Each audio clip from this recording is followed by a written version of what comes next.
عيد عيدة عشيري ترس ونقبة عيد العافية عيد مبارك عيد ونكسر وعيدة وعيدة عيدة عيدة صلاة عبد القربي وعن جوها وضن سويسرلاند halkan waxaan ugu hambaleynayaa dhamaan reerkayga iyo walaalahayga dhamaan iyo xaskii qaaliga dhamaan waxaan leeyahay ciid wanaagsan asxaabteyda waxaan idin rajeynayaa waxaan leeyahay ciid wanaagsan kullu antum bil khair marka hore magacaaga meeshaas magacayga Khadar Maxamed Jaamac waxaan ku noolahay dalka Shifays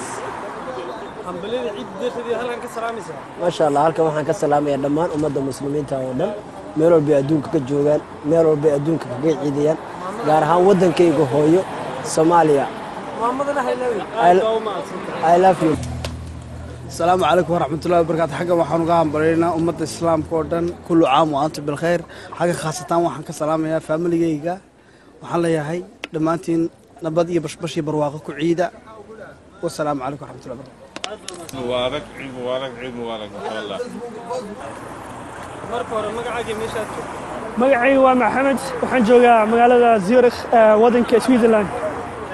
hambalada ciidda farxadda ayaad maanta halkan uga hambaleynaysay wallahi walaalkii waxaan u hambaleynayaa ummadda Soomaaliyeed ee muslimiinta meel walba ay joogto caalamka meel walba ay ka joogto waxaan leeyahay kullu aamin wa antum bi khayr taqabbal Allahu minna wa minkum waxaan leeyahay nabad ku ciida iyo farxad bashbash iyo barwaaqo السلام عليكم ورحمة الله وبركاته ولا المركة ورا مقعد مشات شوكتو والله المقعد هو إبراهيم سعيد طاهر راح نشوف مقالة الصورة في سويسرلاند اوكي ولا ما انت هو مالين عيدة ومالين فرحات هم بلدي عيد يظلكم كسلام مساعدكم بلينيسا والله العالم الإسلام لما المسلمين تقولون مرة السلام يا سيجار وإحنا السلام يا هويلي يقول الله بين ما نصحاب إذا رحنا عيد العيد إذا كبرنا بش يبروا يا عافمات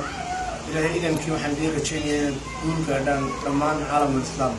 ولا الآن آدي آد بعض ما صدقها إن شاء الله إن تذكر سلامتين إن شاء الله ستة صبي هالكن كاجر دهان دونان